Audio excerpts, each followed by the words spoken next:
Welcome to കറിക്കൂട്ട്. അപ്പോൾ ഇന്നത്തെ ഈ റെസിപ്പിക്ക് ഒരു പ്രത്യേകതയുണ്ട്. നമ്മൾ രണ്ട് കൂട്ടരും ആദ്യമായി ചെയ്തു നോക്കുന്നതാണ്. ഞാനിങ്ങനെ യൂട്യൂബിൽ തപ്പിക്കൊണ്ടിരുന്നപ്പോൾ കണ്ടൊരു ഷോർട്ട് വീഡിയോ ആട്ടോ. പെട്ടെന്ന് തന്നെ നമുക്ക് ഉണ്ടാക്കിയെടുക്കാം. നോക്കിയപ്പോൾ സമയം 3 മണി. കാരണം 4:30 ആകുമ്പോൾ പിള്ളേരൊക്കെ വരുമല്ലോ, അവർക്ക് വേണ്ടി ഉണ്ടാക്കി വെച്ചേക്കാമെന്ന് കരുതി. ആദ്യം തന്നെ ഞാനിവിടെ ഒരു ഗ്ലാസ്സിൽ തിളപ്പിച്ചാറിയ പാലാണ്, തണുപ്പിച്ചെടുത്ത പാൽ. അതിലേക്ക് ഒരു ടീസ്പൂൺ പഞ്ചസാരയും കൂടെ ആഡ് ചെയ്യുന്നുണ്ട്. അതിൻ്റെ കൂടെ ഒരല്പം വാനില എസൻസും കൂടെ ആഡ് ചെയ്ത് നന്നായിട്ട് മിക്സ് ചെയ്ത് ആദ്യം തന്നെ ഇതങ്ങോട്ട് മാറ്റി വെക്കണം. അതിനുശേഷം ഒരു പാന് അടുപ്പത്ത് വെച്ച് ചൂടാക്കി അതിലേക്ക് നമ്മൾ കുറച്ച് ബട്ടർ ആഡ് ചെയ്ത് കൊടുക്കണം. എണ്ണയൊന്നും ചേർക്കരുത് കേട്ടോ, ബട്ടർ തന്നെ ആഡ് ചെയ്യണേ. ബട്ടർ ആഡ് ചെയ്ത് കൊടുത്ത് ബട്ടർ ഉരുകുന്ന സമയം കൊണ്ട് നിങ്ങൾ ആ സബ്സ്ക്രൈബ് ബട്ടൺ ഒന്ന് സബ്സ്ക്രൈബ് ചെയ്തേക്കണേ.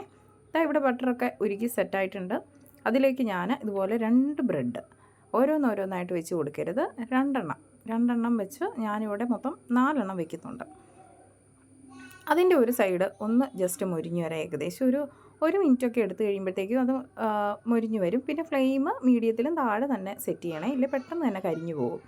അതിലേക്ക് നമ്മൾ നേരത്തെ മിക്സ് ചെയ്ത് വെച്ചിരിക്കുന്ന നമ്മുടെ ആ പാല് പതിയെ ഒഴിച്ചു കൊടുക്കണം. എൻ്റെ ആ പാത്രത്തിൽ നിന്ന് പാല് വീഴാൻ അല്പം ബുദ്ധിമുട്ടുണ്ടായിരുന്നു, എങ്കിലും നമ്മൾ അതിനെ അഡ്ജസ്റ്റ് ചെയ്ത് ഒഴിച്ചു.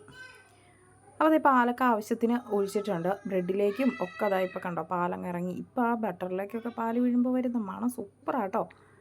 അങ്ങനെ വീണ്ടും നമ്മൾ ഒരു മിനിറ്റ് അല്ലെ 2 മിനിറ്റൊക്കെ ഒന്ന് വെയിറ്റ് ചെയ്ത് കഴിയുമ്പോഴത്തേക്കും ഒരു സൈഡ് നല്ലപോലെ ആകും. ഇത് മറിച്ചിടുന്ന കാര്യമാണ് പിന്നെ ഏറ്റവും വലിയ പാട്.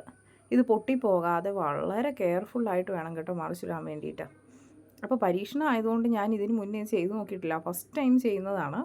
അപ്പോൾ നമുക്ക് ഒന്നിച്ച് ചെയ്യാമെന്ന് വിചാരിച്ച് ചെയ്തതാണ്. അപ്പോൾ ഒരു സൈഡ് ഞാൻ കഷ്ടപ്പെട്ട് മറിച്ച് തീട്ടു. അപ്പോൾ ഒരു സൈഡ് നന്നായിട്ട് ഗോൾഡൻ ബ്രൗൺ നിറമൊക്കെ ആയിട്ടുണ്ട്. അടുത്തത് ഞാൻ വളരെ കഷ്ടപ്പെട്ട് തന്നെ മറിച്ചിട്ടിട്ടുണ്ട്.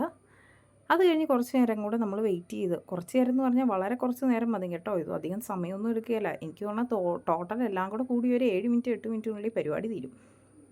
അങ്ങനെ നമ്മൾ സെർവ് ചെയ്യുന്ന പാത്രത്തിലേക്ക് മാറ്റിയിട്ട് ഞാനിവിടെ കണ്ടൻസ്ഡ് മിൽക്ക് കേട്ടോ എൻ്റെ ഒരു ടോപ്പിലൊരു ഭംഗിക്ക് കൊടുത്തിരിക്കുന്നത്. നിങ്ങൾക്ക് വേണമെങ്കിൽ ചോക്ലേറ്റ് സിറപ്പോ ഹണിയോ എന്താണോ ഉള്ളത് അത് വെച്ച് കുട്ടികൾക്ക് കൊടുക്കാം. വളരെ ടേസ്റ്റിയാണ്.